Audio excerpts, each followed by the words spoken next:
علی بھائی، آج کا پہلا سوال ہے، جب کبھی بھی ہماری جانب سے لوگوں کو عقیدہ توحید کی اہمیت اور شرک کی سینسٹیوٹی سے متعلق آگاہ کیا جاتا ہے تو بعض لوگ اپنے علماء حضرات کے اکسانے پر صحیح بخاری اور صحیح مسلم کی ایک حدیث کا سہارا لیتے ہیں کہ نبی صلی اللہ علیہ صلی وسلم اللہ کے علیہ فرمان کا وآلہ مفہوم ہے، وسلم۔ مجھے اپنے بعد تم سے شرک کا خوف نہیں ہے۔ اس کے تحت ان کا موقف ہے کہ شرک کو ٹاپک بنا کر گفتگو کرنا ہی فضول کام ہے، نعوذ باللہ۔ نعوذ باللہ۔ پلیز اس حوالے سے علی بھائی کی ڈیٹیل جواب کی ضرورت ہے، جزاک اللہ خیرہ۔ جزاک اللہ خیر و احسن الجزا۔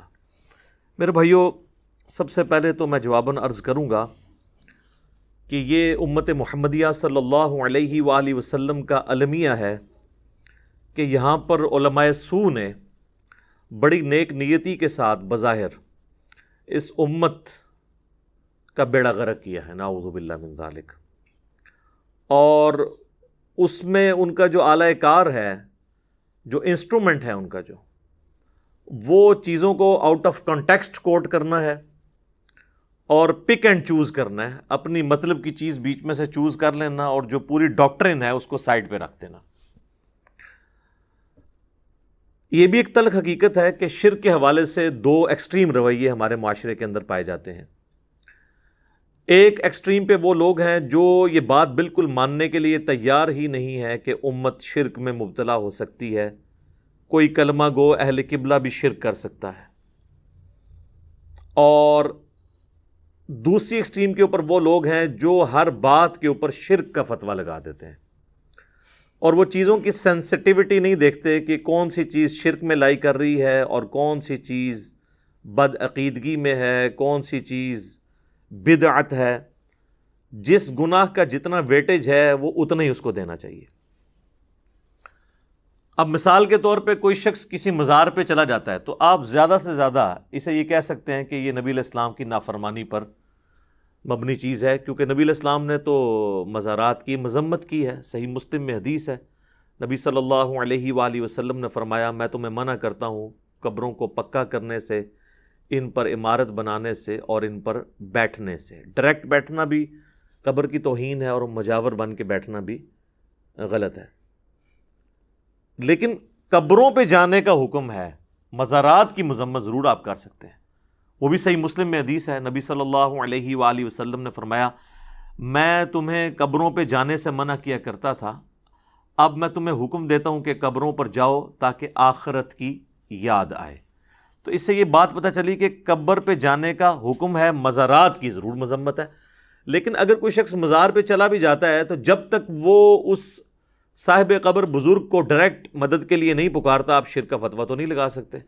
آپ یہی کہیں گے کہ اس کا جانا ایک بدعت پہ مبنی عمل ہے، اور وہ بھی اگر قبرستان میں جائے جنرلی پھر تو بالکل درست ہوگا۔ تو یہ ریشو پروپورشن بھی چیزوں کو دیکھنا چاہیے کہ کون سی غلطی کس لیول کی ہے، اس کو اتنا ہی ہائی لائٹ کیا جائے۔ 11ویں شریف کے بارے میں کہہ دینا کہ جی، یعنی یہ شریف یعنی میں نہیں استعمال کر رہا، جو لوگ کہتے ہیں، یا محرم شریف کی نیاز یا 12ویں شریف کی میلاد شریف کی نیاز، اس کے بارے میں کہہ دینا یہ شرک ہے، بالکل غلط ہے۔ آپ زیادہ سے زیادہ ایک جو اسپیسیفک ایکٹیویٹی ہے اس کے اوپر بات کر سکتے ہیں کہ کتاب و سنت سے ثابت نہیں ہے۔ جب تک وہ کھانا اللہ کے نام کا ہے تو آپ اس کو شرک کیسے کہہ سکتے ہیں؟ تو یہ بھی ایک زیادتی ہوتی ہے، اور یہ بھی ٹاپک ایسا نہیں کہ اسے ہلکا جانے دیا جائے۔ ایک بڑی ہی الارمنگ حدیث ہے صحیح ابن حبان کے اندر، صحیح سند کے ساتھ، مسند البزار کے اندر بھی موجود ہے، مسند ابی یعلا کے اندر بھی موجود ہے، اور یہ حدیث تفسیر ابن کثیر میں سورۃ الاعراف کی آیت نمبر 175 اور 176 جو بلعم بن باعورہ کے بارے میں ہے، علماء سو کے بارے میں، جو اللہ نے کتے کی مثال بیان کی، اس کی تفسیر میں امام ابن کثیر اس حدیث کو لے کر آئیں کہ اس امت میں بھی اس طرح کے علماء سو ہوں گے، بلعم بن باعورہ، کیونکہ اللہ تعالیٰ نے اس آیت میں فرمایا نا کہ ہم نے اسے علم دیا تھا اور ہم چاہتے تو اس علم سے اس کے درجات بلند کر سکتے تھے، لیکن وہ خود ہی پستی میں گر گیا۔ اور اب اس کی مثال ایسی ہے جیسا کہ ایک کتا، اس پہ کوئی بوجھ ڈالا جائے تب بھی زبان باہر نکال کر ہانپے، اور نہ ڈالا جائے تب بھی ہانپے۔ تو یہ مثال اللہ تعالیٰ نے کتے کی مثال بیان کی ایک عالم سو کے بارے میں. تو اسی لیے پھر امام ابن کثیر اس کانٹیکسٹ میں یہ صحیح ابن حبان کی حدیث لے کر آئے. اس حدیث کے الفاظ یہ ہیں کہ اللہ کے محبوب صلی اللہ علیہ وآلہ وسلم نے فرمایا، حذیفہ ابن یمان رازدار رسول روایت کرتے ہیں صلی اللہ علیہ وآلہ وسلم رضی اللہ تعالیٰ عنہ، کہ آپ صلی اللہ علیہ وآلہ وسلم نے فرمایا کہ مجھے سب سے زیادہ خدشہ تم میں اس شخص کے بارے میں ہے کہ جو قرآن کا علم حاصل کرے گا حتیٰ کہ اس میں مہارت حاصل کر لے گا، لیکن پھر ایسا کوئی تقدیر کا غلبہ اس کے اوپر ہوگا، یعنی وہ خود پستی میں گرے گا کہ وہ قرآن کے علم کے باوجود اپنے پڑوسی کے اوپر ایک تلوار تان دے گا اور اسے کہے گا کہ تو مشرک ہے، اس پہ شرک کا فتویٰ لگائے گا. تو صحابہ کرام علیہم رضوان نے پوچھا کہ یا رسول اللہ اس وقت شرک پہ کون ہوگا، دونوں میں سے شرک کے قریب کون ہوگا؟ تو آپ صلی اللہ علیہ وآلہ وسلم نے فرمایا جو شخص شرک کا فتویٰ لگا رہا ہوگا وہ شرک کے زیادہ قریب ہوگا بنسبت اس کے کہ جس پہ لگا رہا ہوگا. یہ نہیں ہے کہ جس پہ لگا رہا ہے وہ مشرک ہوگا، یہ عربی کا ایک محاورہ ہے کہ وہ شرک کے قریب ہوگا. جس طرح یہ صحیح مسلم میں بھی حدیث ہے نا کہ جو خوارج ہیں ان کے خلاف قتال وہ گروہ کرے گا جو اقرب الی الحق ہوگا، حق کے قریب ہوگا. مراد یہ نہیں کہ دوسرا بھی حق پر ہوگا، کیونکہ وہ تو علیحدہ سے حدیث صحیح بخاری میں موجود ہے 2812 عمار کو ایک باغی جماعت قتل کرے گی، عمار ان کو اللہ اور جنت کی طرف بلائے گا، وہ جماعت دوزخ کی طرف بلائے گی. جو جماعت دوزخ کی طرف بلا رہی ہو وہ تھوڑی سی حق پہ بھی کیسے ہو سکتی ہے؟ تو یہ عربی کا محاورہ ہے. سورہ آل عمران میں بھی اس کی ایک مثال موجود ہے کہ اللہ تعالیٰ نے منافقین کے بارے میں فرمایا جب غزوہ احد کے موقع پر وہ نبی علیہ السلام کو چھوڑ کے چلے گئے تو آپ علیہ السلام کے ساتھ جو یہ غداری کی وہ قانوناً تو مسلمان ہی تھے، قانوناً تو اصحابی تھے جب تک وہ نکلے نہیں تھے. تو اللہ تعالیٰ نے فرمایا کہ وہ اس دن ایمان سے زیادہ کفر کے قریب تھے. اس کا یہ مطلب نہیں کہ وہ مومن بھی تھے اور کافر بھی تھے، یہ عربی کا محاورہ ہے، اس لیے میں نے یہ ساتھ کلیئر کر دیا. تو وہ اس حدیث میں ابن حبان کی جو مسند البزار میں بھی ہے اور مسند ابی یعلا میں بھی ہے، تفسیر ابن کثیر میں بھی، سورۃ الاعراف آیت نمبر 175 کے کانٹیکسٹ میں نبی علیہ السلام فرمایا کہ جو شرک کا فتویٰ لگا رہا ہوگا نا وہ خود شرک کے زیادہ قریب ہوگا. وہ کیوں ہوگا قریب؟ اس کی ایکسپلینیشن دوسری حدیث سے ہوتی ہے. صحیح بخاری اور صحیح مسلم میں ایک متفق علیہ حدیث ہے دونوں کتابوں میں کہ اللہ کے نبی صلی اللہ علیہ وآلہ وسلم نے فرمایا جس شخص نے کسی دوسرے کو کہا اے کافر یا اے فاسق تو دونوں میں سے کافر یا فاسق ہو گیا. اگر تو کہنے والا صحیح کہہ رہا تھا تو جسے کہا وہ ہو گیا، اور اگر کہنے والا غلط کہہ رہا تھا تو جسے اس نے کہا وہ تو نہیں تھا تو فتویٰ اس کے اوپر لوٹ آئے گا. تو یہاں پر بھی وہ جو پڑوسی پہ تلوار تانے گا اور اس کو کہے گا کہ تو مشرک ہے، تلوار تاننے کے بھی الفاظ ہیں. تو یہ بس اسپیسیفکلی خوارج کے بارے میں ہے جو مولا علی رضی اللہ تعالیٰ عنہ علیہ السلام کے دور میں ظاہر ہوئے، اور بخاری مسلم میں حدیث ہے، ابو سعید خدری کہتے ہیں کہ ہم نے سیدنا علی کے ساتھ مل کر ان کے خلاف قتال کیا تھا. لیکن یہ سلسلہ وہاں پر رکا نہیں ہے، یہ سلسلہ قیامت تک جاری رہے گا. سنن نسائی میں حدیث ہے کہ خوارج قیامت تک نکلتے رہیں گے اور ان کا آخری گروہ جو ہے وہ دجال کے ساتھ مل کے مسلمانوں کے خلاف لڑے گا. ٹھیک ہے، تو یہ حضرت علی کے جو دشمن ہیں، ناصبی ہیں، خارجی ہیں، یہ ہمیشہ رہیں گے. ہم نے ان کو کافی حد تک ایکسپوز کر دیا اللہ کے فضل سے الحمدللہ. رافضیوں کو تو اہل سنت کے ہاں پہلے ہی ایکسپوز کیا گیا تھا، تو ناصبی بھی الحمدللہ ایکسپوز ہو چکے ہیں. آج یہ ٹاپک نہیں ہے، میں اسے چھوڑتا ہوں یہیں پر. اچھا، اب دوسری طرف جو دوسری ایکسٹریم پہ جو کہنے شرک ختم ہو چکا ہے، ان کی بھی آپ ہٹ درمی کا لیول دیکھیں کہ بالکل ننگا اور اریاں شرک ہوتے ہوئے دیکھ کے بھی انہوں نے آنکھیں بند کی ہوئی ہیں. کیا اس وقت اہل تشیع کے ممبروں پر ان کا جو ایک خاص اسکول آف تھاٹ ہے نصیریہ، ان کے ذاکرین قابض نہیں ہیں اور وہ اعلانیہ نعوذ باللہ علی اللہ، حسین جل جلالہ یہ الفاظ استعمال کرتے ہیں، علی رازق، علی خالق، نعوذ باللہ، اور باقاعدہ اہل تشیع کے علماء نے ان پہ کفر کے فتوے دیے ہیں. تو وہ ہے تو مسلمانوں کا ہی گروہ ہے نا، یہودی عیسائیوں میں سے تو نہیں وہ آئے، مسلمانوں کا ہی گروہ ہے. تو کلمہ گو بھی ہے، اللہ کے نبی علیہ السلام کو بھی آخری پیغمبر مان رہا ہے، اس کے باوجود سیدنا علی کے بارے میں بھی اس طرح کی بات کر کے، تو وہ کلمہ گو مشرک کیا وہ نہیں ہے؟ اہل تشیع خود مانتے ہیں کہ ہاں جی ہماری صفوں میں کلمہ گو مشرک موجود ہیں۔ سید جواد نقوی صاحب نے باقاعدہ کہا ہے کہ یہ اعلانیہ شرک ہے، تو وہ کلمہ گو مشرک ہے نا، ان کو آپ کافر مشرک تو نہیں کہیں گے۔ کافر مشرک تو ہوں گے یہودی، عیسائی، ہندو، بدھسٹ، یہ تو کلمہ گو مشرک ہے نا۔ اور اہل سنت کے ہاں بھی صوفیاء کے اندر پہلے تو یہ طبقہ بہت بڑے لیول پہ تھا، ابھی بھی اس کی باقیات جو ہے وہ جاہل صوفیاء کے اندر موجود ہیں، حلولیہ، جن کا یہ عقیدہ ہے کہ اللہ تعالیٰ انسان کے اندر حلول کر جاتا ہے، نعوذ باللہ من ذالک۔ اور یہ اتنا ایک مانا ہوا عقیدہ ہے صوفیاء کے ہاں کہ تصوف پہ جو پہلی باقاعدہ کتاب لکھی گئی فارسی زبان کے اندر، عربی میں تو اس سے پہلے بھی کتابیں موجود تھیں، فارسی زبان میں کشف المحجوب لکھی گئی، علی بن عثمان حجویری المتوفا 465 ہجری، انہوں نے تصوف کے 12 فرقے لکھے ہیں، اور اس میں انہوں نے لکھا کہ 10 جو ہیں یہ حق پر مبنی ہیں اپنے فروعی اختلافات کے باوجود، لیکن جو آخری 2 ہیں نا وہ گمراہی پر مبنی ہیں، اور ان میں سے انہوں نے ایک کہا حلولیہ، جن کا یہ عقیدہ ہے کہ اللہ انسان کے اندر حلول کر جاتا ہے، نعوذ باللہ، جس کی ہی آپ ایک سمجھ سکتے ہیں کہ فارم کسی حد تک یہ وحدت الوجود کا عقیدہ ہے، اگرچہ اگر اس کی تعویل ان سے پوچھی جائے تو وہ کچھ اور کرتے ہیں، اس پہ تو ہم فتویٰ نہیں لگاتے، لیکن جو عموماً وحدت الوجود کی تعبیر کی جاتی ہے وہ تو بڑی غلط ہے۔ ہماؤست پینتھیزم کا عقیدہ کہ خالق اور مخلوق میں کوئی فرق نہیں، خالق نے ہی مخلوق کا روپ نعوذ باللہ دھار لیا ہے، تو یہ حلولیہ کو تو خود صوفیاء اہل سنت کے گمراہ کہتے ہیں۔ تو یہ حلول کا عقیدہ کیا شرک کا عقیدہ نہیں ہے؟ حادث کو قدیم سے الگ کرنے کا نام توحید ہے، حادث ہم ہیں اور قدیم اللہ ہے، اور جب کوئی کہے کہ دونوں چیزیں ایک ہیں اور پھر کہ ہک ہے ہک ہے ہک ہے، جڑا ہک کی ڈھو آ کے وہ کافر و مشرک ہے، جب یہ اشعار بولے جائیں کہ ایک کو جو 2 کہہ دے وہ کافر و مشرک ہے، حالانکہ ایک کو 2 کہنا ہی توحید ہے۔ خالق کو مخلوق سے الگ کرنے کا نام، قدیم کو حادث سے الگ کرنے کا نام توحید ہے، تو یہ اوریاں شرک ہمیں نظر آ رہا ہے۔ ابھی تو میں ان چیزوں کی بات ہی نہیں کر رہا کہ جو فزیکلی آپ یوٹیوب پہ ویڈیوز دیکھ سکتے ہیں، لوگ قبروں کو ڈائریکٹ سجدہ کر رہے ہیں،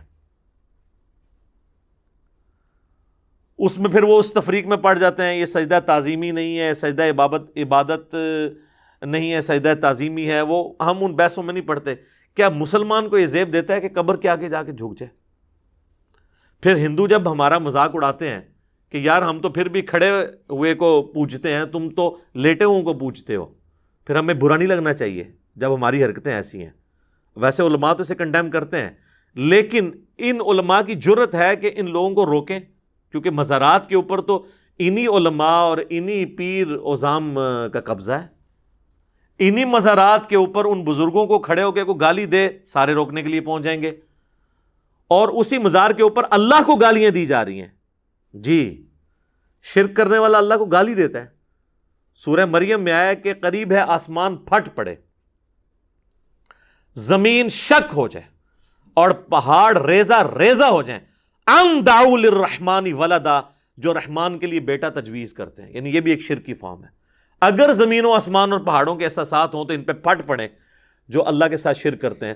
تو یہ اس قسم کے عقائد کرنا، جو چیزیں اللہ کے ساتھ خاص تھیں وہ غیر اللہ کے ساتھ کرنا، تو کیا یہ شرک کی کیٹیگری میں فال نہیں کرے گا؟ چاہے آپ اسے کہہ لیں کہ یہ اعتقادی شرک نہیں ہے، عملی شرک تو ہے نا۔ ہم نہیں کہتے عقیدے میں وہ مشرک ہیں کہ وہ اسے رب مان کے کر رہے ہیں، لیکن عملاً تو یہ شرک ہے نا۔ ایک تعظیمی والا بھی ایشو تھا، وہ بھی کل ہو گیا۔ سنن ابی داؤد میں حدیث ہے، سنن ابن ماجہ کے اندر حدیث ہے، اور یہ حدیث جو ہے وہ مشکات کے اندر بھی موجود ہے کہ ایک صحابی نے آ کر نبی صلی اللہ علیہ وآلہ وسلم کو سجدہ کیا۔ آپ نے فرمایا سر اٹھا، یہ کیا کر رہا ہے؟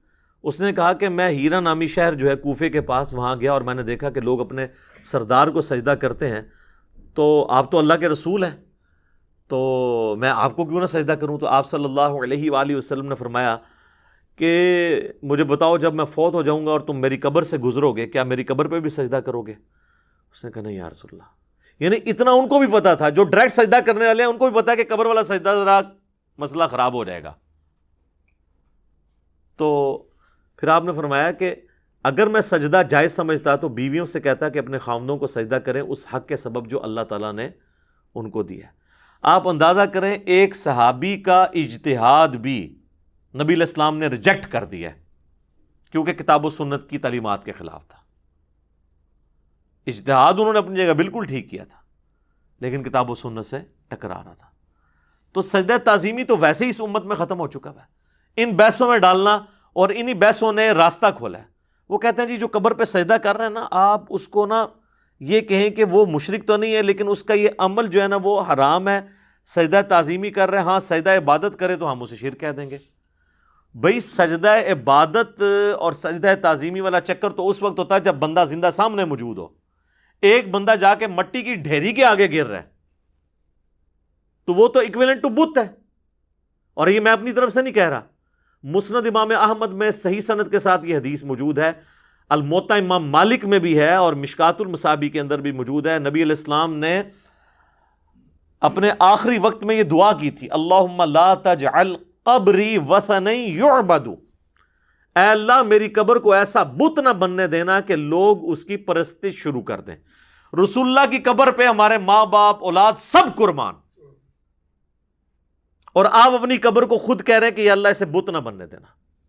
زندہ بندے کو سجدہ کرنا اور ہوتا ہے لیکن قبر پہ اسی شخص کو جا کے کرنا، نبی علیہ السلام نے اس کے لیے لفظ وثن، بت کا لفظ استعمال کیا، اور اس کے آگے بھی الفاظ ہیں، اشتد غضب اللہ علی قوم اتخذوا قبور انبیائہم مساجدا، اللہ تعالیٰ کا شدید غضب ہوتا ہے ایسی قوم کے اوپر جو اپنے نبیوں کی قبروں کو سجدہ گاہ بناتے ہیں۔ اور یہ جو آخری والے الفاظ ہیں نا، یہ تو بخاری اور مسلم دونوں میں موجود ہے کہ اللہ کی لعنت ہو یہود و نصارہ پر جنہوں نے اپنے نبیوں کی قبروں کو سجدہ گاہ بنا لیا تھا۔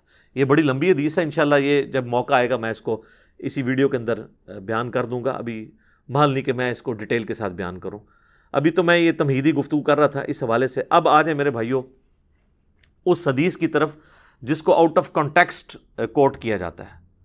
وہ کہتے ہیں جی بخاری میں حدیث ہے، بالکل ہے، وہ حدیث پوری پڑھ کے سنائیں اور اس کی ایکسپلینیشن کریں۔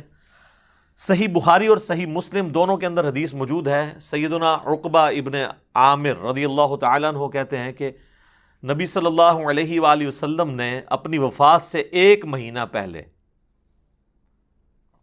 غزوہ احد کے شہداء پر ان کی شہادت کے آلموسٹ 8 سال کے بعد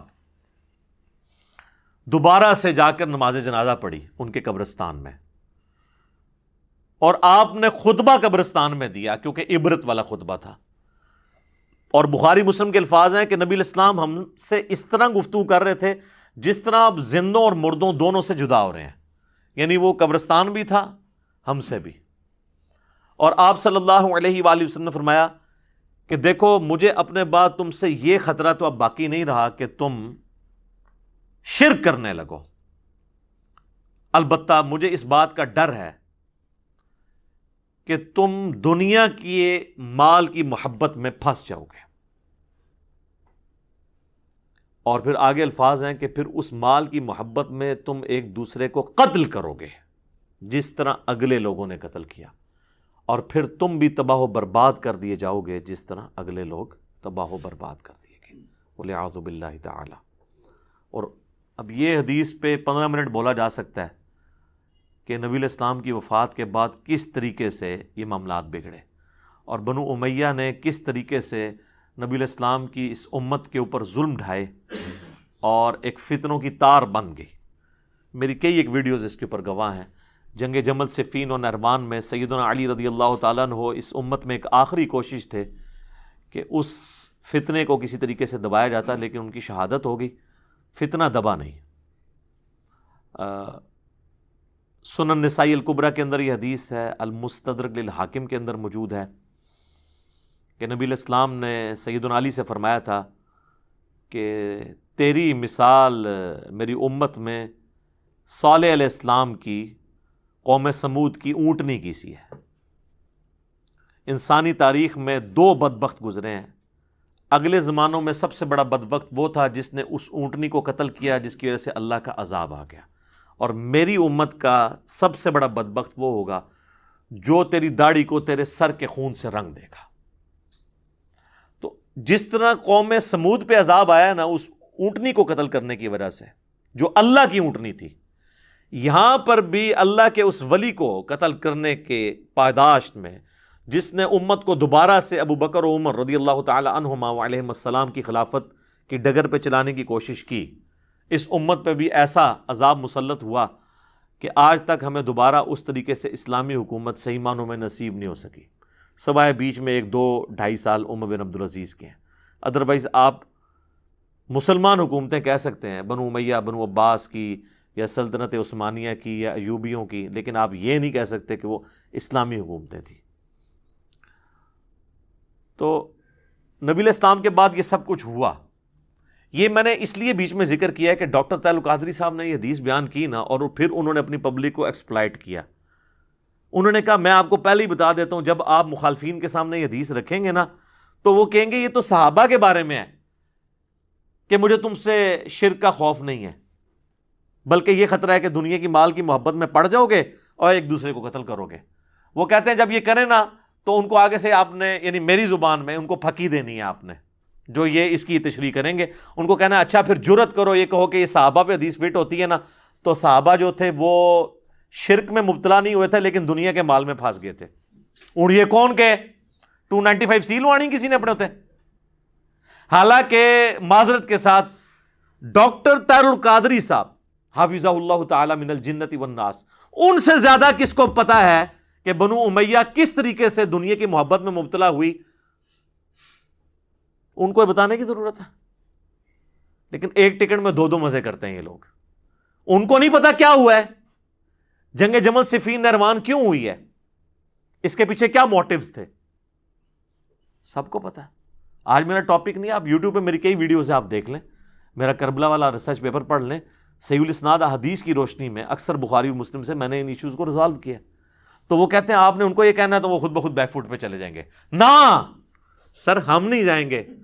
آل امیہ کے خدمت گزار تو چلے جا سکتے ہیں، ہم تو نہیں جا سکتے، ہم تو پہلے ہی جناب چلتی پھرتی 302 ہیں علمی۔ کہ میرے بھائیوں واقعی ایسا ہوا ہے۔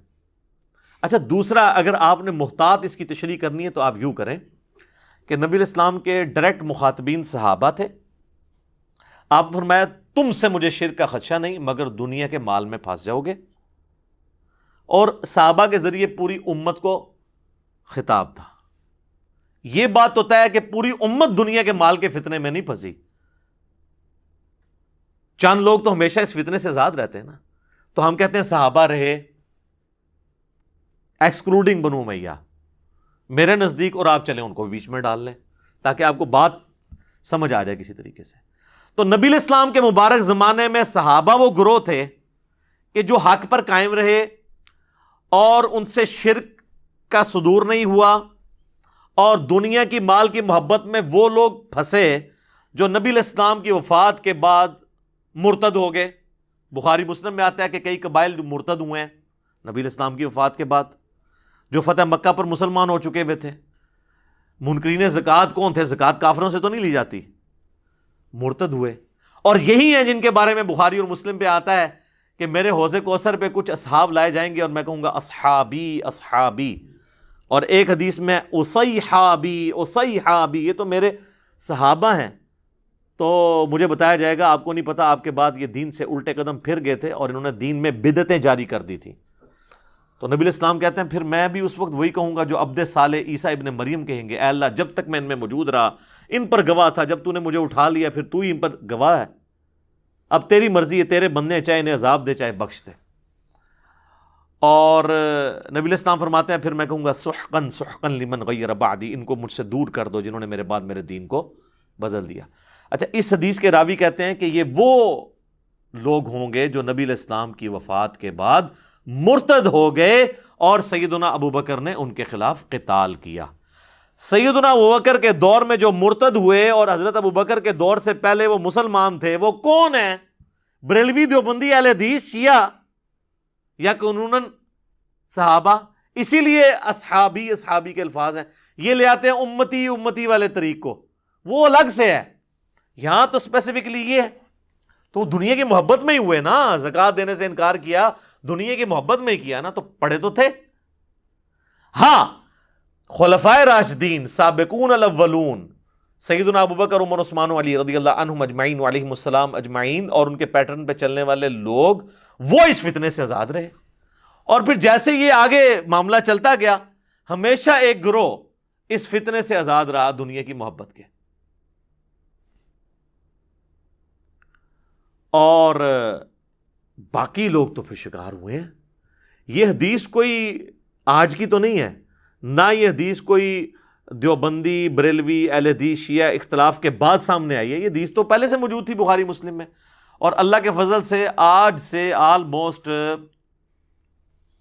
600 سال پہلے بخاری کی شروحات لکھی گئی ہیں، جن کے پائے کی دوبارہ کوئی شرح سامنے نہیں آئی، اور آلموسٹ آپ سمجھ لیں فریز ہو چکا ہے یہ معاملہ۔ پہلی شرح ابن حجر اسقلانی کی فتح الباری ہے، المتوفا 852 ہجری، ایک شافعی عالم ہے، یہ شافعی وہ مقلد والے نہیں، اسکول آف تھاٹ والے۔ اور دوسری شرح ہے علامہ بدر الدین عینی کی، المتوفا 855 ہجری، عمدۃ القاری۔ جناب آپ فتح الباری اٹھائیں، عمدۃ القاری اٹھائیں، دونوں نے اس حدیث کی شرح میں کہ مجھے تم سے یہ خطرہ نہیں کہ تم میرے بعد شرک میں مبتلا ہو جاؤ گے، مگر خطرہ ہے کہ دنیا کے مال میں پھنس جاؤ گے، لکھا ہے۔ انہوں نے کہا کہ اس میں کوئی شک نہیں ہے کہ اوورآل امت شرک سے بچ کے رہی ہے، لیکن اس کے باوجود کئی گروہ ایسے ہیں جو کلمہ گو ہو کر بھی، مسلمان ہو کر بھی شرک میں مبتلا ہوئے ہیں۔ لہٰذا اس حدیث میں جو بشارت ہے وہ اس اعتبار سے ہے کہ پوری امت مشرک نہیں ہوگی، مجھے تم سے شرک کا خدشہ نہیں، یعنی مراد یہ کہ تم سارے ہی مشرک نہیں ہو جاؤ گے میرے بعد، پوری امت نہیں مشرک ہوگی، ہاں چند لوگ ہو جائیں گے۔ اور یہ کون لکھ رہا ہے؟ ابن حجر اسقلانی اور بدر الدین عینی۔ انہوں نے تو خیر لکھا، میں اس کو بخاری مسلم سے پروف کروں گا اس بات کو کہ انہوں نے بالکل ٹھیک لکھا کہ پوری امت نہیں ہوگی۔ المستدرک للحاکم میں صحیح سند کے ساتھ حدیث ہے 399 نمبر کہ نبی علیہ السلام نے فرمایا کہ میری امت کبھی بھی گمراہی پر جمع نہیں ہوگی، جماعت پر اللہ کا ہاتھ ہے، یعنی پوری امت گمراہ نہیں ہوگی۔ بنی اسرائیل تو سارے ہی گمراہ ہو گئے تھے نا، لیکن میری پوری امت گمراہ نہیں ہوگی۔ جو سنن نبی داؤد میں بھی حدیث ہے کہ میری امت کے 72 فرقے دوزخ میں جائیں گے، ایک جو ہے نا وہ حق پہ قائم رہے گا، الجماعہ، امت کی مین سٹریم۔ 72 کلمہ گوئی ہیں جو دوزخ میں جا رہے ہوں گے۔ پھر بخاری اور مسلم دونوں میں حدیث ہے کہ میری امت کا ایک گروہ قیامت تک حق پر قائم رہے گا، کوئی نقصان پہنچانے والا ان کو نقصان نہیں پہنچا سکے گا، وہ غالب رہیں گے یہاں تک کہ قیامت قائم ہو جائے۔ ایک گروہ، باقیوں کے لیے تو کہہ دیا 72 جب کہہ دیے دوزخ میں ہے تو ایک کے لیے۔ لہذا وہ جو حدیث ہے نا مجھے تم سے شرک کا خدشہ نہیں مگر دنیا میں مبتلا ہو جاؤ گے، تو وہ جو شرک کے خدشے سے پاک ہے نا وہ ایک ہی گروہ ہے، لیکن دنیا کی محبت میں ہو جائے گا، اور اس میں کئی لوگ ہوں گے جو نہیں بھی ہوں گے۔ یہ جو بخاری اور مسلم کی حدیث ہے نا، اس کی شرح جو ہے نا وہ ایک اور حدیث سے ہو جاتی ہے جو سنن نبی داؤد کے اندر ہے اور مشکات میں بھی، کہ قیامت اس وقت تک قائم نہیں ہوگی جب تک میری امت کے قبائل مشرکین سے جا کر نہ مل جائیں اور بتوں کی پوجا نہ شروع کر دیں۔ نبی علیہ السلام نے فرمایا کہ بتوں کی پوجا وہ شروع کر دیں گے میری امت کے لوگ، تو وہ پہلے بت پرست نہیں ہوں گے، بعد میں شروع کریں گے، ورنہ جو پہلے بت پرست تو حضور کے زمانے میں موجود تھے۔ اور میری امت میں 30 جھوٹے دجال پیدا ہوں گے جو دعوے نبوت کریں گے، وَأَنَا خَاتَمُ النَّبِيِّينَ لَا نَبِيَّ بَعْدِي، اور میں خاتم النبیین ہوں، میرے بعد کوئی نبی نہیں۔ اور میری امت کا ایک گروہ قیامت تک حق پر قائم رہے گا، کوئی نقصان پہنچانے والا ان کو نقصان نہیں پہنچا سکے گا۔ یہ جو آخری الفاظ ہیں نا یہ وہی ہیں جو بخاری اور مسلم میں تھے، اور پوری حدیث سے پتہ چلا کہ امت میں گمراہیاں آئیں گی لیکن ایک گروہ حق پر قائم رہے گا۔ تو وہ ایک گروہ کے لیے بشارت ہے کہ وہ شرک میں نہیں مبتلا ہوگا، باقی سب کے سب کسی نہ کسی فارم میں چلے جائیں گے۔ تو یہ اس حدیث کی شرح احادیث کی روشنی میں نے کی، اور بزرگوں کے اقوال تو میں نے پہلے بتا دیے ہیں فتح الباری سے اور عمدۃ القاری سے، تاکہ کسی کو وہم نہ آئے کہ یہ اپنی کوئی ذاتی تفسیر بیان کر رہا ہے۔ اس کے علاوہ کئی ایک احادیث ہیں جو ہماری اس ڈاکٹرن کو سپورٹ کریں گی۔ اس میں ایک ٹاپ آف دا لسٹ وہ حدیث ہے جو بخاری اور مسلم دونوں میں موجود ہے. نبی صلی اللہ علیہ وآلہ وسلم نے فرمایا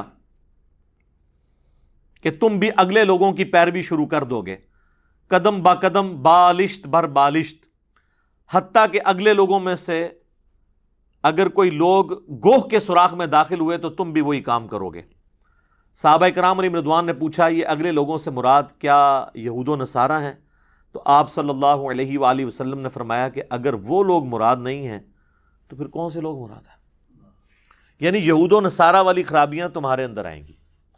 اچھا، وہ بریلویوں کے ایک اسکالر ہیں ڈاکٹر اشرف آصف جلالی صاحب، وہ توحید کانفرنس کرتے ہیں، اور وہ توحید کانفرنس کے اندر توحید نہیں بیان ہوتی، شرک کی ہر فارم کو وہ توحید بنا کر پیش کرتے ہیں اور توحید پر حملہ کرنے والی ہر چیز کو جسٹیفائی کرتے ہیں.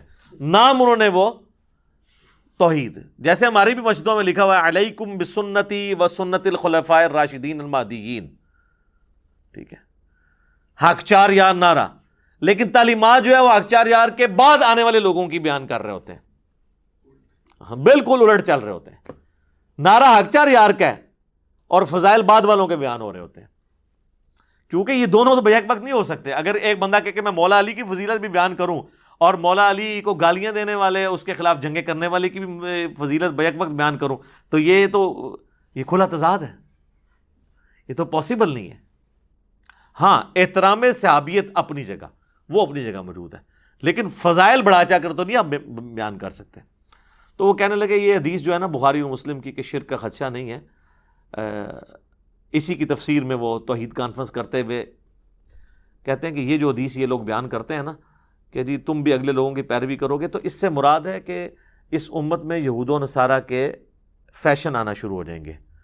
اور کہتے ہیں دیکھیں نا جی وہ یہود و نصارہ والا لباس مسلمان بھی پہن رہے ہیں، اور ان کی ساری کے سارا دین لباس میں گھسا ہوا ہے. یہود و نصارہ کی گاڑیاں جو انہوں نے استعمال کرتے ہیں، یہود و نصارہ کے فری میں گفٹ ملے ہوئے ان کو، وہ جو چھتر موبائل جن کو میں کہتا ہوں یہ اسمارٹ فون، وہ اس میں ان کو کوئی یہود و نصارہ کی پیروی نظر نہیں آتی. آ کے پینٹ شرٹ اور ٹائی کے اوپر آ کے کھڑے ہو جاتے ہیں.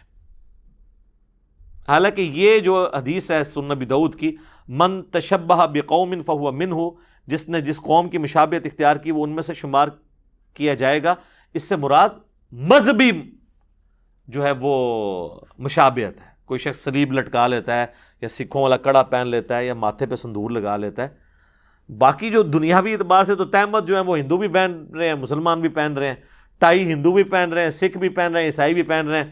ویٹیکن سٹی کے پوپ نے تو ٹائی کو نہیں لگائی ہوئی ہے، سلیب لٹکائی ہوئی ہے. تو سلیب نشان ہے، ٹائی ایک الگ سے چیز ہے. تو ان کا سارے کا سارا دین پھر اس میں گھس جاتا ہے، اور کہتے ہیں جی یہ یہود و نصارہ کے فیشن کی بات ہے کہ نبی علیہ السلام نے فرمایا کہ تم بھی وہی کام شروع کر دو گے. اس سے مراد شرکیہ چیزیں نہیں ہیں. ہم کہتے ہیں نا، آپ لوگ اکثر کہتے ہیں نا یہ شان نزول دسو جی، کہتے ہیں نا اے لبو ہن پھر شان نزول تانوں میں دسنا اے، بلکہ لبنا کیا تو میں لب لیا جائے، پھڑو انہوں سنبھالو. اس کا شان نزول جو ہے وہ جامعہ ترمذی میں موجود ہے، شان ارشاد. وہ حدیث مشکات کے اندر بھی موجود ہے کہ نبی صلی اللہ علیہ وآلہ وسلم غزوہ حنین کے موقع پر اپنے اصحاب کے ساتھ جا رہے تھے. راستے میں ایک درخت دیکھا جسے ذات انوات کہا جاتا تھا، اور مشرکین جنگ پہ جانے سے پہلے اپنا اسلحہ اس کے اوپر لٹکاتے تھے جنگ میں برکت کے لیے کہ ہمیں اس کی برکت سے فتح نصیب ہو جائے گی، جس کی باقیات آج تک ہیں. آپ بھی درباروں پہ جو درخت ہیں ان کے اوپر آپ مختلف کلرز کی ٹاکیاں اور وہ جو ہے وہ کپڑے کے ٹکڑے باندھتے ہیں. تو صحابہ نے کہا کہ یا رسول اللہ آپ بھی ہمارے لیے کوئی اس طرح کا ایک درخت مقرر کر دیں کہ ہم بھی وہاں پہ برکت کے لیے اسلحہ لٹکائیں. تو نبی علیہ السلام کو جلال آیا، فرمایا سبحان اللہ، اللہ پاک ہے، معذوف تھا عما یشرکون، ہر اس شرک سے جو اس کے ساتھ منسوب کیا جاتا ہے. پھر آپ نے فرمایا تو تم نے وہی بات کر دی جو موسیٰ علیہ السلام کے ماننے والوں نے کی تھی. پھر نبی علیہ السلام نے سورۃ الاعراف کی آیت نمبر 138 تلاوت کی کہ موسیٰ علیہ السلام کے اصحاب جب ان کے ساتھ ایک بت کے پاس سے گزر رہے تھے جس پہ لوگ دھیان کر کے بیٹھے تھے، انہوں نے کہا آپ بھی ہمارے لیے کوئی اللہ کا ایک بت مقرر کر دیں کہ ہم اس پہ دھیان کریں. تو نبی علیہ السلام فرمایا جو تم نے مجھ سے برکت کے لیے درخت کی ڈیمانڈ کی ہے نا، یہ جسٹ لائک اسی طریقے سے ہے جیسے موسیٰ کے اصحاب نے اللہ کا بت مانگا تھا. اب کسی نے نہیں کہا یا رسول اللہ ہم کو یہ تو نہیں کہہ رہے ہم نے درخت کے آگے جھکنا ہے، ہم نے تو برکت لینی ہے. یہ کہتا ہے جی جب تک وہ 7 اذان نہ لگ جائیں شرک نہیں ہوگا. وہ تو تواڈے نماز بھی نہیں لگتے پوری طریقے نال, تو تواڈی تو نماز بھی نہیں ہوتی. کہانیاں بنائی ہوئی ہیں, صحابہ کو نہیں یہ پتا تھا کہ یا رسول اللہ ہم تو برکت کے لیے کہہ رہے ہیں, صرف اسلحہ ٹچ کرنا ہے, آپ ہمیں پکڑ کے بتوں کے اوپر ڈال رہے ہیں کہ یہ بت کھڑا کر رہے ہیں, ہم آپ کے تربیت یافتہ ہیں, ہم نے کہاں سے. پھر آپ نے وہاں پہ فرمایا کہ تم بھی اگلے لوگوں کے پیچھے چل پڑو گے. یہ وہی حدیث بخاری اور مسلم کی, اس کی شرح, شان نزول, شان ارشاد یہ ہے. یہ فیشن کے بارے میں نہیں, شرکی ایکٹیویٹیز کے بارے میں. اور واللہ وہ شرکی ایکٹیویٹیز جن کو آپ ماننے کے لیے تیار نہیں ہوں گے کہ شرکی ہیں. آپ کو یہ کہا جانا کوئی درخت ہے اس کے ساتھ لوگ برکت کے لیے کوئی چیز ٹچ کرتے ہیں, آپ کہیں گے جی بدعت کہنا, جی اس کو شرک تو نہ کہیں. نبی علیہ السلام تو کہہ رہے ہیں یہ تو بت کے مترادف ہے. یہ آپ نے فرق دیکھا ہے. امام الموحدین صلی اللہ علیہ وآلہ وسلم کی تربیت آپ کوئی موقع نہیں جاننے دیتے تھے. کتاب الجمعہ چیپٹر میں حدیث ہے صحیح مسلم کے اندر, ایک صحابی خطبہ دے رہے تھے, انہوں نے کہا من یطع اللہ ورسولہ فقد رشدا, جو کوئی اللہ اور اس کے رسول کی اطاعت کرے وہ کامیاب ہو گیا. وَمَن يَعْصِهِمَا فَقَدْ غَوَا, اور جو ان دونوں کی نافرمانی کرے وہ گمراہ ہو گیا. فرمایا بئس الخطیب وانت, کتنا برا خطیب ہے تو. یہ کسی عربی سے ذرا پوچھیے گا, جب کسی کو کہا جائے بئس الخطیب وانت, وہ اسی طرح ہی بولا جاتا ہے. عربیوں کو آپ کبھی دیکھیں نا, جس طرح ہمارے پٹھان بھائی آپس میں عام گفتگو میں لگتا ہے لڑ رہے ہیں, عربی بھی بالکل ایسے ہی لگتا ہے. ان کا ایک اپنا سٹائل ہے. تو نبی صلی اللہ علیہ وآلہ وسلم نے فرمایا کہ بڑا برا خطیب ہے تو, تجھے چاہیے تھا تو کہتا وَمَن يَعْصِ اللَّهَ وَرَسُولَهُ فَقَدْ غَوَا, جو اللہ اور اس کے رسول کی نافرمانی کرے وہ گمراہ ہو گیا. واللہ لٹریچر میں, ڈکشنری میں دیکھا جائے تو اس صحابی کے جملے میں کوئی خرابی نہیں تھی, آؤٹ آف کانٹیکسٹ بھی نہیں تھا. جب اس نے کلیئر کر دیا جو اللہ اور اس کے رسول کی اطاعت کرے وہ کامیاب ہوا, جو ان دونوں کی نافرمانی کرے وہ ناکام ہو گیا. اس نے پہلے ہی اللہ رسول کو الگ کر دیا ہے, لیکن نبی علیہ السلام فرمایا کہ اس جملے کا جو دوسرا حصہ ہے اس میں بھی الگ کرو. لیکن یہ کیا کہتے ہیں, ہک ہے, ہک ہے, ہک ہے, جڑا ہک کی ڈو آکھے وہ کافر و مشرک ہے. ہم کہتے ہیں جو ڈو کی ہک آکھے وہ کافر و مشرک ہے. اور نبی علیہ السلام نے فرمایا کہ تو کتنا برا خطیب ہے. اور یہی حدیث سنن نبی داؤد میں اس کے آگے الفاظ آپ فرمایا قم اذهب, اٹھ اور ادھر سے نکل جا, ابھی تو اپنی شکل دور کر ادھر سے. یہ بڑے سخت الفاظ ہیں اس شخص کی طرف سے کہ وَإِنَّكَ لَعَلَىٰ خُلُقٍ عَظِيمٍ, سورۃ القلم میں جسے کہا گیا, جن کا اخلاق بڑے اعلیٰ درجے کا تھا. لیکن توحید کے معاملے میں نبی علیہ السلام بہت سینسٹیو تھے. اور اسی سینسٹیوٹی کا پھل پھر آپ دیکھتے ہیں کہ صحابہ کرام علیہم رضوان توحید کے معاملے میں اس قدر سخت تھے کہ وہ کسی کا لحاظ نہیں کیا کرتے تھے. جس کا سب سے بڑا ثبوت جو ہے وہ سیدنا ابوبکر کا خطبہ ہے نبی علیہ السلام کی وفات کے اوپر. کم از کم بخاری میں 4 جگہ وہ خطبہ آیا ہے. سیدنا ابوبکر نبی علیہ السلام کی وفات کے بعد, بخاری کے الفاظ ہیں, انٹر ہوتے ہیں حجرہ عائشہ میں, نبی علیہ السلام کا کفن مبارک ہٹا کر بوسہ دیتے ہیں ماتھے پہ, اور کہتے ہیں اللہ کے رسول, اللہ آپ پہ 2 موتیں جمع نہیں کرے گا. ایک موت آپ کو آنی تھی وہ آئی, اب ہمیشہ کی آخرت کی یعنی زندگی شروع ہوگی. کیونکہ باہر سیدنا ابوبکر کھڑے, سیدنا عمر کھڑے تلوار لے کے, جو کہے گا حضور فوت ہو گئے. تو وہ اس کا رد سیدنا ابوبکر نے کیا, بھی ایک موت ہی آنی ہے. حضرت عمر کا یہ خیال تھا کہ جس طرح حضرت موسیٰ علیہ السلام 40 دن کے لیے کوہ طور پہ گئے, نبی علیہ السلام بھی ڈورمنٹ پوزیشن پہ گئے, واپس آ جائیں گے. باہر نکلے اور لوگ حضرت عمر کے گرد جھمگٹا بنائے کھڑے ہیں. انہوں نے کہا عمر کو چھوڑو اس کے حال پہ, تم میری طرف آؤ. اور انہوں نے سٹیج پہ اپنے ممبر پہ چڑھتے ہوئے پہلا جملہ بولا جو پاکستان کے قانون میں 295C یہ بدبخت لگوا دیتے, من کانا یعبد محمدن فإن محمدن قد مات. جو کوئی تم میں سے محمد کی عبادت کرتا ہے یا کرے گا, یہ دونوں معنی ہوں گے, مضارع کا صیغہ, تو جان لے کہ محمد مر چکے. وَمَن يَعْبُدُ اللَّهَ, اور جو کہ اللہ کی عبادت کرتا ہے اور کرے گا, فَإِنَّ اللَّهَ حَيٌّ لَا يَمُوتُ, تو جان لو کہ اللہ کو کبھی موت نہیں آئے گی. وہ ہمیشہ کے لیے زندہ ہے.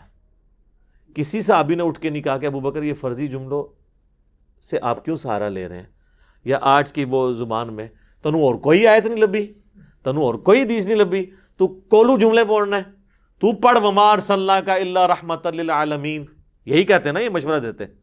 تو پڑھ قل ان کنتم تحبون اللہ فاتبعونی, تو پڑھ ان اللہ وملائکتہ یصلون علی النبی اللہم صلی علی محمد وعلی آل محمد, تو پڑھ من یطع الرسول فقد اطاع اللہ, تو پڑھ انا ارسلناک شاہدا ومبشرا ونذیرا وداعیا الی اللہ باذنہ وسراجا منیرا.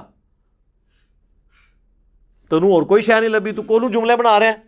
پھر سیدنا ابوبکر نے اپنے اس جملے کی دلیل میں قرآن سے 2 آیات پڑھی. سورہ آل عمران کی آیت نمبر 144, وما محمد الا رسول قد خلت من قبلہ الرسل افإن مات او قتل. محمد تو نہیں تھے مگر ایک رسول, اگر یہ مر جائیں یا قتل کر دیے جائیں تو کیا تم دین سے الٹے قدم پھر جاؤ گے؟ اور جو کوئی دین سے الٹے قدم پھرے گا اللہ کا کوئی نقصان نہیں کرے گا, اور ثابت قدم رہنے والوں کو اللہ جزا دے گا. اور پھر آپ نے سورہ الزمر کی آیت نمبر 30 پڑھی, انک میت و انہم میتون, اے نبی تمہیں بھی موت آنی ہے اور ان کو بھی مرنا ہے. یہ 2 آیات حضرت ابوبکر نے, یہ 2 آیات پڑھی ہیں حضور کی میت کے اوپر. اور میں کہتا ہوں یہ نبی الاسلام کی کامیابی ہے کہ آپ نے ایسی ٹیم پروڈیوس کی ہے جو ان کی وفات پر توحید کو آشکار کرنے والی آیات پڑھ رہی ہے, ان کی شان میں نہیں پڑھ رہی. یہ نبی الاسلام کی کامیابی ہے, ورنہ نبی الاسلام نے ایک اور عیسیٰ ابن مریم بن جانا تھا. اور یہ آپ کی تعلیمات کی برکت ہے. صحیح بخاری میں حدیث ہے, دیکھنا میری شان کو اس طرح بلند نہ کرنا جس طرح نصارہ نے کر دیا عیسیٰ ابن مریم کو, اور ڈیوینٹی میں کلیم کر دیا میں اللہ کا بندہ اور اس کا رسول ہوں, مجھے اللہ کا بندہ اور اس کا رسول ہی کہنا. تو سر پھر صحابہ نے دیکھے نا کیسی نصیحت پلے باندھی ہے کہ حضور کی میت کے اوپر گفتگو کیا ہو رہی ہے. یہ نبی الاسلام کی کامیابی ہے, یہ آپ کی تربیت کا اثر ہے. اچھا, اور اگر ناسخ و منسوخ کو بھی دیکھا جائے, یہ تو حدیث جو ہے نا وہ تو حضور کی وفات سے 1 مہینہ پہلے کی ہے کہ مجھے تم سے شرک کا خدشہ نہیں, اور وہ میں نے بتایا آؤٹ آف کانٹیکسٹ یہ کوٹ کرتے ہیں. ہم آپ کو نبی الاسلام کی بیماری کے دنوں کی پھر حدیث بتا دیتے ہیں, 5 دن پہلے کی, 2 دن پہلے کی, 1 دن پہلے کی. وہ بخاری اور مسلم دونوں میں حدیث ہے. اما عائشہ کہتی ہیں کہ نبی صلی اللہ علیہ وآلہ وسلم کے وفات کے دن قریب تھے, اور آپ پر مرض کی جب شدت ہوتی تھی تو آپ اس تکلیف کی وجہ سے اپنے چہرہ مبارک سے چادر کو بار بار ہٹاتے تھے, اور پانی کا ایک برتن تھا اس سے ہاتھ گیلا کر کے تو وہ بخار کی گرمی کو ٹھنڈا کرتے تھے, اور ساتھ ساتھ کہتے جاتے تھے لعن اللہ الیہود والنصارى اتخذوا قبور انبیائہم مساجدا. اللہ کی لعنت ہو یہود و نصارہ پر, انہوں نے اپنے نبیوں کی قبروں کو سجدہ گاہ بنا لیا تھا. اور اما عائشہ کہتی ہیں اگر ہمیں یہ خطرہ نہ ہوتا کہ لوگ رسول اللہ کی قبر پہ سجدے شروع کر دیں گے تو میں اپنے حجرے کو عام زیارت کے لیے کھول دیتی, یعنی حجرے کی دیوار گرا دیتی, ورنہ تو اجازت لے کے جانا پڑتا تھا کیونکہ اما عائشہ کی وہاں پہ رہائش تھی, تو ان کا میں اوپن کھول دیتی. لیکن ہمیں خطرہ تھا کہ حضور اپنی وفات کے وقت ہمیں ڈرا رہے تھے اس بات سے کہ کہیں حضور کی قبر پہ سجدے نہ ہو. تو اس وقت اما عائشہ نے کیوں نہیں کہا یا رسول اللہ آپ تو مہینہ پہلے ابھی خطبہ دیا آپ نے کہ مجھے شرک کا کوئی خوف نہیں ہے, تو اب یہ آخری وقت آپ کو دوبارہ خوف کس چیز کا لاحق ہے, کس چیز کا خدشہ ہے آپ کو؟ اتنا آسان کام نہیں ہے. ان کو پتا تھا کہ اس کا کیا مطلب ہے اور اس کا کیا مطلب ہے. اور صحیح مسلم میں تو الفاظ ہیں کہ نبی الاسلام نے اپنی وفات سے 5 دن پہلے, 5 کے الفاظ ہیں, خطبہ دیا اور فرمایا آگاہ ہو جاؤ, اگلے لوگوں میں سے جب کوئی نبی فوت ہو جاتا تھا یا کوئی نیک بندہ, لوگ اس کی قبر پہ سجدے شروع کر دیتے تھے, اور میں تمہیں منع کرتا ہوں کہ میرے ساتھ یہ کام نہ کرنا. کسی نے نہیں کہا یا رسول اللہ آپ کو کیا ٹینشن ہے, آپ کو اللہ نے گارنٹی دے دی ہے کہ آپ کی امت شرک نہیں کرے گی. اور پھر وفات کے دنوں میں مسند امام احمد میں اور الموطا امام مالک میں, مشکات میں بھی حدیث موجود ہے, نبی الاسلام دعا کیا کرتے تھے اللہم لا تجعل قبری وثنا یعبد, اے اللہ میری قبر کو ایسا بت نہ بننے دینا کہ لوگ اس کی عبادت کریں. نبی الاسلام نے اپنی مبارک قبر کو, جس پہ ہمارا تن من دھن ماں باپ اولاد سب قربان, اس قبر کو بھی بت سے تشبیہ دے دی کہ اگر اس کی بھی عبادت کی جائے گی.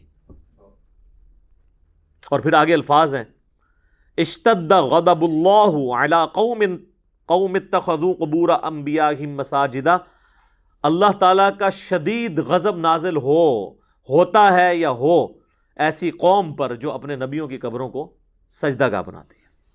ایک اور بڑی رقت انگیز حدیث ہے، اما عائشہ ہی روایت کرتی ہیں، بخاری اور مسلم کے الفاظ ہیں کہ حضور کی بیماری کے دن تھے، مسلم میں الفاظ ہیں کہ آپ کے آخری دن چل رہے تھے، اور حضور کی 3 بیویاں ایک جگہ جمع ہیں، اما عائشہ، ام سلمہ، ام حبیبہ۔ تو ام سلمہ اور ام حبیبہ آپس میں گفتگو کر رہی ہیں کہ جب ہم حبشہ گئے تھے تو ہم نے وہاں ایک ماریا نام کا گرجا دیکھا تھا جہاں پہ کچھ تصویریں لٹکی ہوئی تھی۔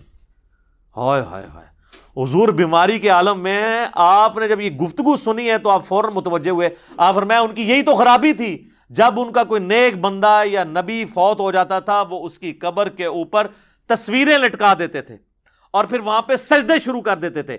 وہ لوگ قیامت والے دن بدترین مخلوق بنا کے اٹھائے جائیں گے جو اپنی نبیوں کی قبروں پر سجدے کرتے تھے اور وہاں پہ ان کی تصویریں لٹکاتے تھے۔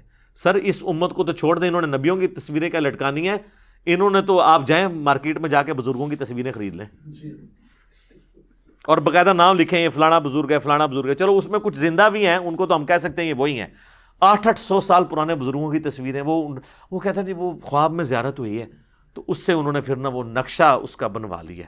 تو یار کتنے تابعین، تبع تابعین اور بعد کے لوگ ہیں جن کو رسول اللہ کی خواب میں زیارت ہوئی ہے، انہوں نے تو کوئی اپنی یادداشت سے حضور کی تصویر نہیں بنوائی۔ یہ آپ کس طرف امت کو لے کے جا رہے ہیں؟ وَلِعَاذُ بِاللَّهِ تعالی۔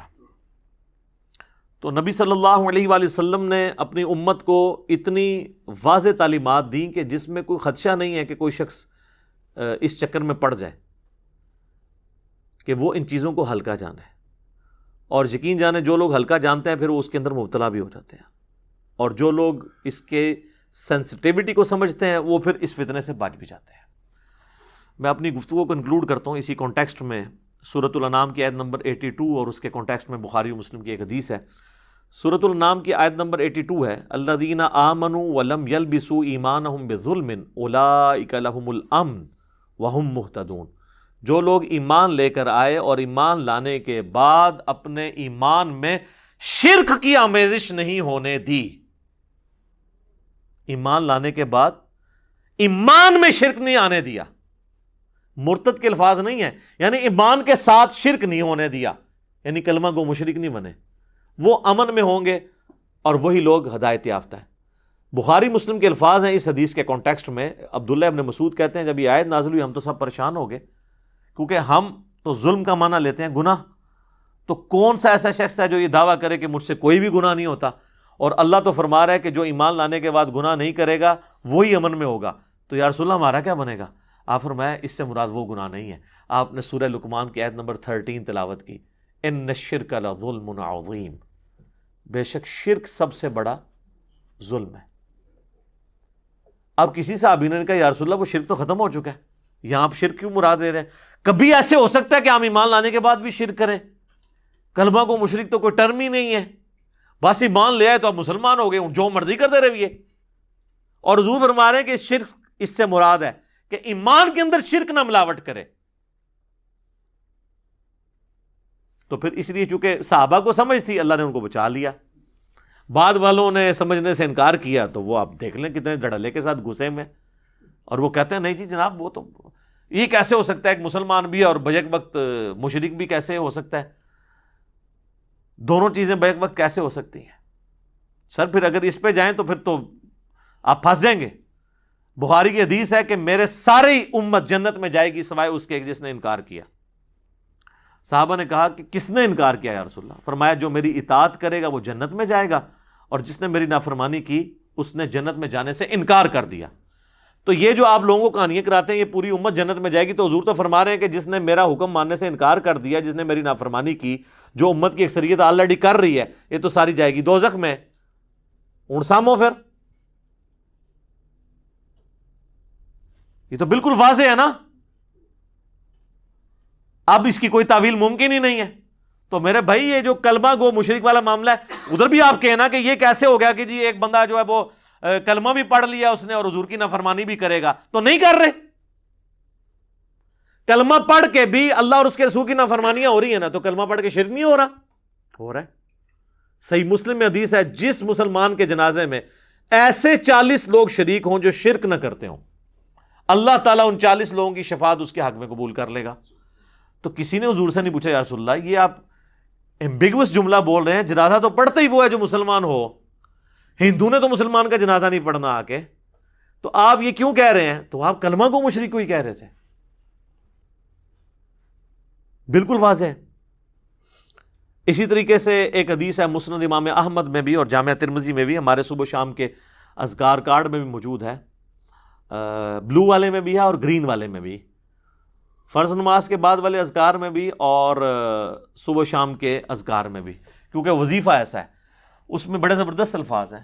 کبھی اس کی طرف آپ کی توجہ نہیں گئی ہے کہ جو شخص فجر کی نماز پڑھنے کے بعد تشہد کی حالت میں بیٹھے بیٹھے 10 دفعہ پڑھ لے لا الہ الا اللہ وحدہ لا شریک لہ لہ الملک و لہ الحمد بیدہ الخیر یحیی و یمیت وہو علی کل شیء قدیر, تو نبی علیہ السلام فرماتے ہیں کہ اللہ تعالیٰ ہر بری چیز سے, ہر شیطانی وار سے اسے بچا لے گا اگر وہ فجر کے وقت پڑھ لے تو شام تک, اور اگر وہ مغرب کے بعد پڑھ لے تو صبح تک, سوائے اس کے کہ وہ شرک کر جائے.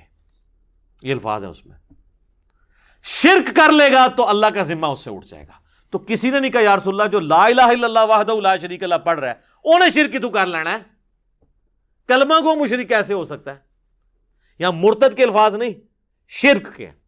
مرتد والا تو معاملہ الگ ہے, وہ تو آپ سارے مانیں گے کہ جی فتح مکہ پہ کئی لوگ مسلمان ہوئے جو نبی علیہ السلام کی وفات کے بعد سیدنا ابوبکر کے دور میں مرتد ہو گئے. بخاری مسلم میں حدیث موجود ہے, اور بخاری مسلم میں انہی کے بارے میں حدیث موجود ہے, اصحابی اصحابی, میرے حوض کوثر پہ لوگ لائے جائیں گے, میں پہچانتا ہوں گا اور میں انہیں کہوں گا مجھ سے دور ہو جاؤ, تم نے میرے بعد میرے دین کو بدل دیا. اور اس حدیث میں تو باقاعدہ ابن ابی ملیکہ کے کمنٹس ہیں کہ اللہ ہم تجھ سے دعا کرتے ہیں کہ تیرے نبی کی وفات کے بعد ان کے دین سے الٹے قدم نہ پھیریں, آمین ثم آمین. اور ایک اور حدیث جو بخاری اور مسلم میں آتی ہے اس کانٹیکسٹ میں, اسے بھی یاد کر لیں کہ ایک عیسائی تھا, مسلمان ہوا اور سورۃ البقرہ اور سورہ آل عمران اس نے پوری حضور سے پڑھی, پیچھے کچھ رہ گیا, حتیٰ کہ حضور نے اسے اپنا کاتب وحی رکھ لیا, لیکن پھر وہ جا کے دوبارہ عیسائی ہو گیا. آپ کے تحت تو اس نے کلمہ پڑھا تھا, مسلمان ہوا, کاتب وحی ہوا, تو اسے دوبارہ اب شرک کرنا ہی نہیں چاہیے تھا. عیسائی شرک ہی کر رہے ہیں نا. تو اور اس نے وہاں جا کے یہ بکواس کرنی شروع کر دی کہ اس نبی کو تو کچھ نہیں آتا, جو میں لکھ دیتا ہوں وہی ہوتی ہے, نعوذ باللہ. یہ بات تو ٹھیک ہے کہ نبی علیہ السلام امی تھے, لیکن نعوذ باللہ یہ کہنا کہ آپ کو پتہ نہیں ہے, بڑی ذمہ داری سے آپ وہی لکھواتے تھے اور کراس پھر سن کے چیک کرتے تھے کہ کیا لکھا ہے, پھر ایک سے زیادہ کاتبین وہی تھے. اب چونکہ نبی علیہ السلام کی نبوت کے بارے میں اس نے یہ بات کی تھی تو اللہ کا معجزہ یہاں پہ ظاہر ہونا تھا, ورنہ تو نبی علیہ السلام کی نبوت ڈاؤٹ فل ہو جاتی لوگوں کی نظر میں. آپ نے فرمایا اس کو زمین قبول نہیں کرے گی. ہائے ہائے ہائے. جناب بخاری مسلم کے الفاظ ہیں, اسے جب زمین میں دفنایا گیا لاش باہر, اگلے دن اور گہری قبر کھودی گئی, دفنایا گیا لاش باہر. پھر لوگوں میں چیما گوئیاں شروع ہو گئیں کہ ہو سکتا ہے کہ حضور کے ساتھی نکال دیتے ہیں قبر باہر, اس کو لاش کو باہر نکالتے ہیں. انہوں نے پھر تیسرے دن اتنی گہری قبر کھودی کہ جس کو کہتے ہیں نا پانی تک پہنچ کے, بس دفنا کے سائڈ پہ پھر قبر سے باہر وہ لاش. چونکہ حضور نے فرما دیا تھا, یہ اللہ نے وحی کے ذریعے بتا دیا تھا کہ یہ آپ کے ساتھ جس نے غداری کی ہے نا اسے دنیا میں عبرت کا نشان. اب وہ اس کی لاش پھر باہر رہی ہے, دفنا اسے قبر نہیں نصیب ہوئی. پھر تو وہ تو سورۃ البقرہ سورہ آل عمران اس نے پڑھی ہوئی تھی. آپ کا فارمولہ لگایا جاتا تو وہ تو اس کو کلمہ پڑھنے کے بعد اس کو مشرک نہیں ہونا چاہیے تھا. یہاں تو پھر بھی کو کہیں گے جی مرتد ہو گیا, تو میں نے جو بیچ میں کتنے دلائل دیے ہیں کہ کلمہ گو بھی یہ کام کر سکتا ہے. لہٰذا اس مسئلے کو سینسٹیو سمجھیں اور ایاک نعبد و ایاک نستعین کو فالو کریں. اس کانٹیکسٹ میں مجھے کئی اور باتیں کرنی ہیں, لیکن پھر اس ٹاپک کی لینتھ زیادہ ہو جائے گی. یوٹیوب پہ میری ایک ویڈیو ہے مسئلہ نمبر 3, دعا صرف اللہ ہی سے, وہ دیکھیں, جس میں میں نے اپنا ایک ریسرچ پیپر ہے دعا صرف اللہ ہی سے وہ پڑھایا ہے, شرک کے حوالے سے جتنے دھوکے دیے جاتے ہیں. اور ایک اور ویڈیو کچھ عرصہ پہلے ریکارڈ ہوئی ہے, وسیلے کے نام پر دھوکہ. ہم جب کبھی بات کرتے ہیں آپ غیر اللہ کو مدد کے لیے پکارتے ہیں, کہتے ہیں نہیں ہم توسل اختیار کرتے ہیں. تو میں نے اس میں بتایا کہ توسل الگ چیز ہے اور ڈائریکٹ پکارنا مدد کے لیے الگ چیز ہے. اور اس میں جتنے یہ وسوسے دیتے ہیں وہ میں نے سب کے سب ایڈریس کیے ہیں۔ بہرحال یہ اس دور کا ایک بڑے فتنوں میں سے ایک فتنہ تھا جو بخاری اور مسلم کی حدیث کو لوگ مس یوز کرتے تھے اور مس کوٹ کرتے تھے، اپنے مطلب سے اس میں چیزیں اپنا لقمہ اس کے منہ میں ڈالنے کی کوشش کرتے تھے۔ میں نے کوشش کی ہے کہ اس حوالے سے سارے معاملات کو کلیئر کر دیا جائے۔ میرے بھائیوں، اپنی گفتگو کو کنکلوڈ کرتے ہوئے میں وہ آیت ضرور کوٹ کروں گا جس میں اللہ تعالیٰ نے کیٹاگوریکل ایک ورڈکٹ دی ہے انسانیت کے حوالے سے۔ وہ ہے میرے بھائیوں سورہ یوسف کی آیت نمبر 106، وَمَا يُؤْمِنُ أَكْثَرُهُمْ بِاللَّهِ إِلَّا وَهُمْ مُشْرِكُونَ، اور لوگوں کی اکثریت اس حال میں اللہ پر ایمان لاتی ہے کہ وہ ساتھ شرک بھی کر رہے ہوتے ہیں۔ اب اس میں اللہ تعالیٰ نے یہ نہیں فرمایا کہ کافروں کا ذکر ہے، بلکہ وہ ایمان تو اللہ پر لا رہے ہیں، اللہ کو مان رہے ہیں، لیکن اللہ کی نہیں مان رہے جیسا کہ ماننے کا حق ہے۔ تو یہ آیت بھی اس چیز کا ثبوت ہے کہ ایمان کے باوجود بھی انسان اس گمراہی میں پڑ سکتا ہے کہ وہ پیرلل میں شرک بھی کرتا رہے۔ اللہ تعالیٰ ہمیں اس عظیم فتنے سے محفوظ فرمائے اور ہمیں اپنے محبوب صلی اللہ علیہ وآلہ وسلم کی تعلیمات پر عمل کرنے کی توفیق عطا فرمائے۔ آخر میں بڑی عاجزی کے ساتھ آپ سب سے ریکویسٹ کروں گا کیا کہ مرنے سے پہلے اے مسلمان کر لے اس پہ غور، کتابوں کا خدا اور ہے، بابوں کا خدا اور۔ کہنے کو تو دین سب کا اسلام ہے، لیکن صوفی بھی کہہ رہے ہیں ہم مسلمان ہیں، سلفی بھی کہہ رہے ہیں، دیوبندی بریلوی اہل حدیث شیعہ سب کہہ رہے ہیں کہنے کو تو دین سب کا اسلام ہے، لیکن کتابوں کا جہاں اور ہے، بابوں کا جہاں اور انشاءاللہ جب آپ یہ دو سٹیجز طے کر لیں گے نا، یہ کہتے ہیں نا جی وہ فنا فی شیخ، فنا فی رسول، پھر فنا فی اللہ، تسی بھی اے جدوں پہلے شعر فنا ہو گے، پھر دوسرے پھر تسی آخری منزل تک پہنچو گے کیا کہ نہ میں وہابی نہ میں بابی، میں ہوں مسلم علمی کتابی، نہ میں سو کالڈ وہابی ہوں اور نہ میں سو کالڈ بابوں کا دفاع کرنے والا بابی ہوں، بلکہ میں علمی کتابی مسلم ہوں۔ اللہ تعالیٰ ہمیں شرک کے فتنے سے محفوظ فرمائے، اور جو شرک کو جسٹیفائی کرنے کے لیے زور کے ساتھ اور کمر توڑ کوششیں کر رہے ہیں، اللہ تعالیٰ ان کو بھی ہدایت نصیب فرمائے، اور اپنے محبوب صلی اللہ علیہ وآلہ وسلم کی تعلیمات پر چلنے کی توفیق عطا فرمائے۔ سبحانک اللہم و بحمدک، اشہد ان لا الہ الا انت، استغفرک و اتوب الیک، وما علینا الا البلاغ المبین۔ جزاکم اللہ خیرا۔